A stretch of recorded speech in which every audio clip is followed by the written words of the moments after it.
네, 여러분 안녕하십니까? 뉴스야 놀자 엄근진 기자가 알려주는 대유잼 뉴스. 오늘도 부동산 뉴스를 가지고 찾아뵙습니다. 재건축의 배신, 집 날리고 빚만 남은 사연 무엇인지 궁금하시다고요? 계속 지켜봐 주세요. 자, 오늘은 네이버 부동산에서 가장 많이 본 뉴스 순위 1위에 올라 있는 기사를 좀 살펴보도록 하겠습니다. 새 아파트 살게 됐다 좋아했는데 집 날리고 빚만 남은 재건축이라는 기사입니다. 보통 재건축이라고 하면 상당히 인기가 많죠.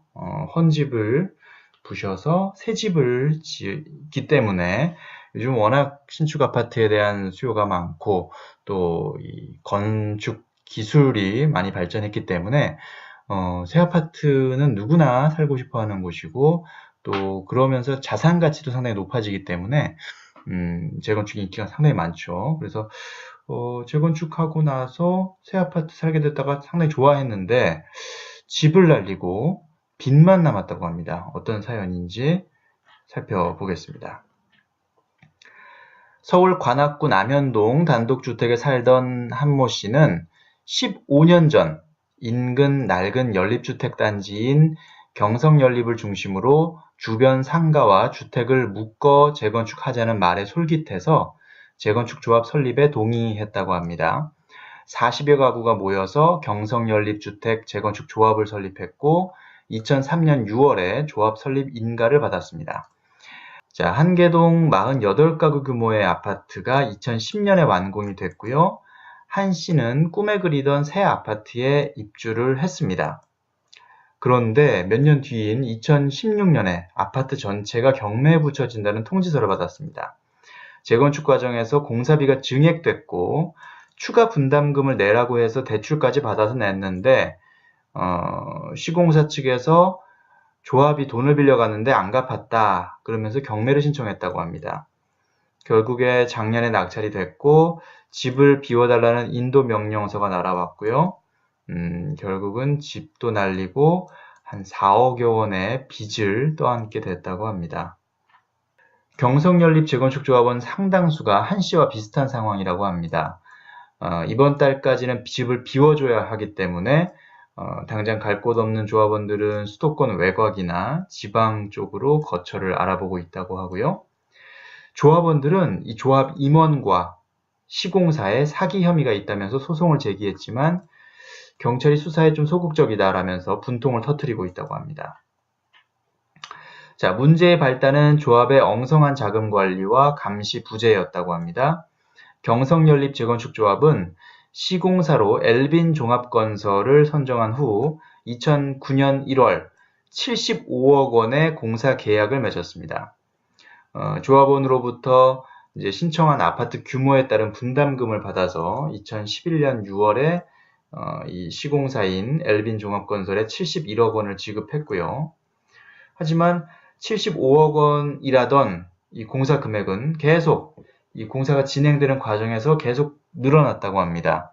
그런데 그 공사비 증액이 보통은 조합 그 총회의 결의를 거쳐서 승인을 받고 이제 결정이 돼야 되는데 그런 과정을 생략한 채 무시된 채 증액이 이루어졌다는 게 조합원들의 주장입니다. 조합은 조합원들로부터 공사비 증액에 따른 추가 분담금을 받아놓고 그러니까 이런 앞서서 이런 결의 과정, 그러니까 좀 공식적인 그런 합의 과정을 거치지 않은 채 공사비가 좀 늘어났으니까 조금씩만 우리 더 냅시다 이렇게 조합에서 조합원들한테 얘기를 했고 조합원들은 그냥 뭐 잘 알아서 했겠지 하면서 공사비를 증액을 그냥 인정해 준 거죠. 추가 분담금을 냈다고 하고요. 그런데 또 조합은 그 추가 분담금을 받아놓고서는 제때 시공사에 지급하지 않았다고 합니다.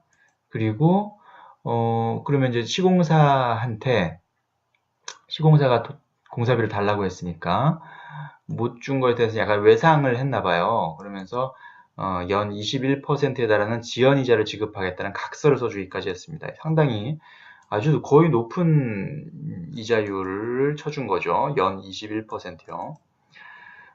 조합이 시공사로부터 빌린 금액도 40억 원이나 되고요. 연체 이자는 기본 이자 21%에다가 가산금리 3%포인트를 붙여서 연 24%의 고리로 정해서 조합 채무가 급격하게 늘어났다고 합니다. 자, 결국은 이 아파트가 완공된 후에 시공사인 엘빈종합건설은 조합이 늘어난 공사 대금을 제대로 주지 않았다, 다 안 줬다 그러면서 공사 대금 83억 원 지급을 청구하는 소송을 제기했다고 하고요. 법원에서는 이 가운데 67억 원, 그러니까 83억 원 전액을 다 인정해 준 것은 아니고 그 중에 뭐 상당 부분이죠. 67억 원과 그 이자를 지급하라는 판결을 내렸습니다. 뭐 당연히 조합원은 이 정도 금액을 낼 형편도 안 됐었을 테고요. 그 다음에 그것을 인정할 수도 없는 상황이었기 때문에 당연히 주지 않았을 것이고, 엘빈종합건설은 내가 돈을 안 받았기 때문에 이제 채권을 행사한 것이죠. 그래서 그 아파트 한 동을 경매에 넘겼고, 그것이 3차례 유찰된 끝에 결국은 그 엘빈종합건설의 임원이었던 안모 씨가 낙찰을 받았다고 합니다. 151억 원에. 자, 감정가 277억 원에 비해서는 한 45% 낮은 금액이었고요. 결국은 엘빈종합건설은 경락대금이 완납된 다음 달인 3월에 폐업했다고 합니다. 자, 안 씨는 그래서 작년 7월에 조합원들, 그러니까 이미 살고 있는 조합원들을 상대로 인도 명령 신청을 제기했고, 이번 달까지 집을 비워달라는 최종 통보를 보낸 상태라고 합니다. 그래서 조합원들은 지금 비워주고 떠난 사람들도 계시고요. 일부는 내가 살 테니까, 원래는 이제 집 주인의 처지에서 이제는 세입자 처지가 돼서 보증금 3천에 뭐 월 100만원 내지 130만원 정도의 월세를 내는 계약을 맺고 거주하는 분도 계신다고 합니다. 조합원들은 이런 일이 벌어진 데에는 결국 조합 책임이 크다 이렇게 생각을 하고 있는데요. 결국 전현직 조합장 그리고 이 시공사들이 짜고 이렇게 약간 사기를 친 거 아니냐 이런 생각을 하고 있는 것 같아요. 그래서 조합장과 그 낙찰자 안모 씨, 그러니까 엘빈종합건설 임원이죠. 이들을 상대로 업무상 배임 및 사기 혐의로 현재 고소한 상태라고 합니다. 그러니까 이들이 조합원들이 낸 추가 분담금도 제대로 공사비로 쓰지 않고 빼돌린 것도 있고, 또 시공사로부터 돈을 빌려서 상당 부분을 개인적으로 유용했다, 뭐 이런 판단을 하고 있는 것이죠.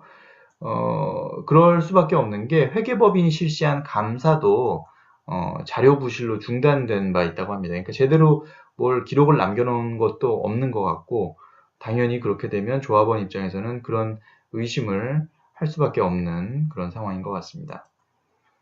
거기다가 아까 금리도 뭐 연 21%의 아주 높은 금리로 돈을 빌렸었고, 연체 이자까지 하면 연 24%인데 그 자체가 결국 조합 임원이랑 시공사 임원이랑 짜고 친 것 아니냐, 짜고 친 고스톱 아니냐, 뭐 이렇게 판단하는 근거가 될 수 있는 겁니다. 그래서 조합원 소송 대리인인 박진현 변호사는 대부분 5, 60대인데 이 조합원들, 이 은퇴 세대에 다다른 조합원들이 재건축에 대해서 잘 알지 못했기 때문에 피해가 더 커진 부분이 있다. 구제받을 방법도 지금 현재 마땅치 않은 상황이다. 이렇게 말을 했습니다.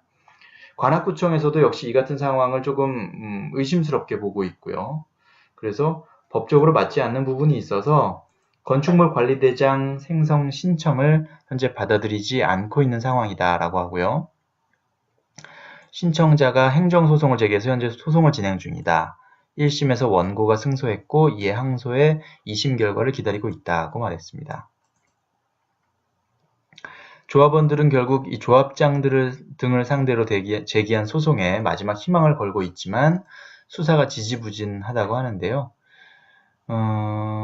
피의자 4명, 그러니까 4명을 상대로 고소를 했는데 현재 경찰이 1명만 조사한 게 전부라는 게 조합원들의 주장이고 현 정부가 재건축과 재개발 비리를 뿌리 뽑겠다면서 적극 제보해달라고 하는데 경찰의 분위기는 딴판이다 이렇게 얘기를 하고 있습니다. 그러니까 현 정부가 지금 재건축을 살펴보는 것도 시공사들의 그 수주 경쟁에서 조합원들한테 금품을 제공하고 이런 부분만 지금 좀 집중적으로 살펴보는 것 같고 이렇게 조합장과 그 시공사가 결탁해서 조합원들의 돈을 다른 곳으로 빼돌리거나 이렇게 유용한 이런 비리에 대해서는 이렇게 유심히 살펴보지 않고 있다 이렇게 볼 수도 있겠고요. 또 이 단지 자체가 그렇게 크지 않은 단지라서 약간 무시하는 것 아니냐? 이렇게 또 생각할 수도 있겠네요. 그죠?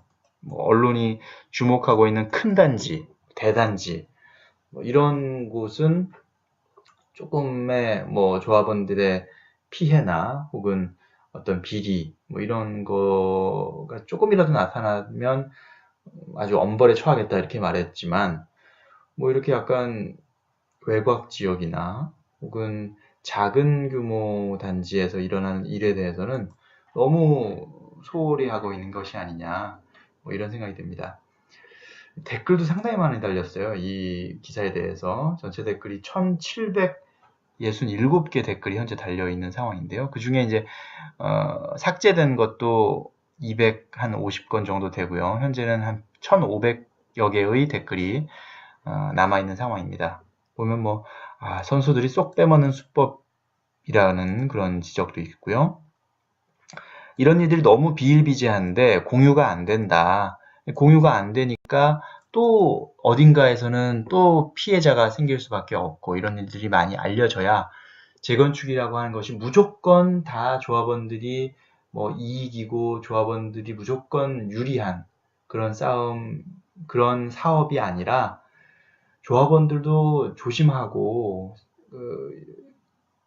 잘 살펴봐야 된다. 그 내용들을 이런 교훈을 알려주는 그런 내용이죠. 사기꾼 조합들은 살인마나 다름없다라는 표현도 있고요. 재건축은 거의 다 저래. 조합이 엄청 빼먹지. 눈 뜨고도 당할 수밖에. 이런 말씀. 기를 쓰고 조합장 하려는 이유 다들 알잖아요. 이런 지적도 나오고 있습니다. 자, 공사비는 늘고 조합은 시공사에서 돈 빌려 쓰고 짜고 사기치고 극악한 범죄 행위일 뿐이다. 검경은 출동해서 철저히 조사하라. 피해 입주민한테 다 배상토록 해라. 그것이 정의다. 문재인 정부에서 말하는 정의에 대해서 다시 한번 강조하는 그런 댓글이었고요. 짓기도 전에 돈 먼저 받는 걸 없애야 하지 않나? 전재산이나 다름없는데 지어지지도 않은 건물에 돈부터 주는 것 좀 법적으로 바꿔주라. 피해자가 끝도 없네. 우리나라의 지금 건설 사업이 이렇게 돈 먼저 내고 지어지는 그런 형태이죠. 선분양이 대표적인 것인데요. 그러니까 땅만 있으면 분양을 이제 할 수가 있고요. 그럼 이제 청약자들로부터 계약금을 받아서 그 계약금으로 일단은 그 공사 비용을 충당할 수가 있고 지으면서 중도금을 받아서 또 그 대금을 납부를 하고 잔금 때 마지막 이제 준공 때 잔금을 받아서 최종 털고 나오는 그런 식이면 사실 건설사들은 공사에만 문제가 없다면 사실 리스크를 크게 지지 않는 뭐 그런 형태라고 볼 수도 있겠죠. 그런 부분들을 정부도 유심히 살펴보고 있고, 또 이 선분양이라는 것이 분양권 전매나 이런 걸 통해서 이제 투기의 한 그 방법으로도 최근 몇 년간 아주 많이 사용됐기 때문에 작년 파리 대책 때 이제 분양권 전매 제한도 상당히 강화를 했고요. 정부가 이제 그 이후로는 이제 후분양 활성화에 대한 계획도 현재 내놓은 상태입니다. 자, 이거 완전 사기인데 검찰 뭐 하고 있나, 뭐 이런 지적도 있고요. 냄새가 나도 너무 난다. 뭐 그런 안타까운 표현을 해주신 분들도 계십니다. 원래 경찰이 저래요. 저도 당할 뻔해서 알아요. 이렇게 경찰이 조금 수사를 적극적으로 안 하는 부분에 대한 것에 공감하는 그런 댓글도 있고요. 자, 앞으로 조합 측에서 시공사를 대상으로 급전을 빌릴 경우 관할구청에 먼저 신청하고 구청에서 3자가 모여서 조합 측의 급전 용도와 필요성을 설명하는 과정을 거치게 하면 조합장 개인 비리를 미연에 방지할 수 있고 향후 재건축으로 인한 민원 발생을 원천적으로 차단하는 효과가 있을 것으로 판단된다 라는 지적도 있습니다. 이런 부분들도 한번 참고를 할 필요가 있겠네요. 이건 누가 봐도 조합장이랑 시공사가 작전한 건데 뭐 이런 지적도 있습니다. 자, 새 아파트 살게 됐다 좋아했는데 집 날리고 빚만 남은 재건축. 이 재건축 사업에 우리가 너무 열광하고만 있는데 이 안에서도 상당한 비리가 언제나 있을 수 있다는 것 명심하시고 조합원 분이라면 이런 부분에 대해서 항상 잘 살펴볼 필요가 있다는 것.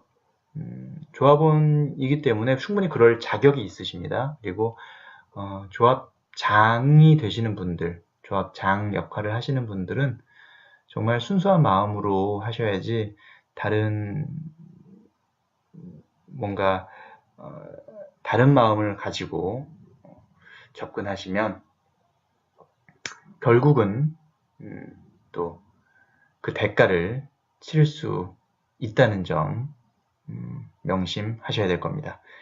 자, 뉴스야 놀자. 엄근진 기자가 알려주는 대우잼 뉴스. 오늘은 여기서 마무리하겠습니다. 좋아요와 구독 많이 많이 눌러주십시오. 다음에 다시 찾아뵙겠습니다. 감사합니다.